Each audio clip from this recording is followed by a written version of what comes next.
In the world of cordless infrastructure, power often comes at the cost of ergonomics. A drill that delivers massive torque without a compact footprint becomes a liability in confined workspaces. At Wade Media Labs, we launched a high-output audit of the Milwaukee Gen 4 M18 fuel.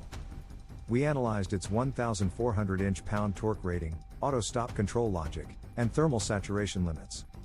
High torque creates a risk of rotational injury. We audited the auto-stop technology.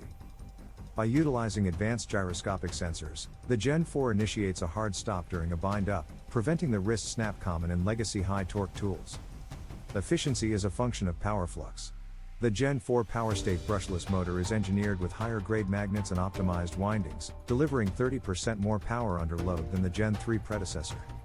Support is a function of mechanical integrity. We audited the all-metal planetary gear system. By utilizing heat-treated alloys, Milwaukee maintains gear mesh precision even during high-impact hammer cycles in masonry.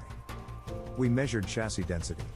At only 6.9 inches in length, the Gen 4 is the most compact drill in its class, effectively increasing the player's mechanical advantage by moving the center of mass closer to the grip. Our audit confirms, the Gen 4 M18 fuel is a systemic outlier. Its combination of extreme torque density and intelligent safety logic makes it a verified asset for the professional workshop. Don't just drill, dominate the material. In the workshop of the home, Milwaukee is the only currency that translates battery flux into pure mechanical force. See the full torque logs in our 2026 cordless rankings at toolhonestreview.com. Look for the Milwaukee Gen 4 technical audit.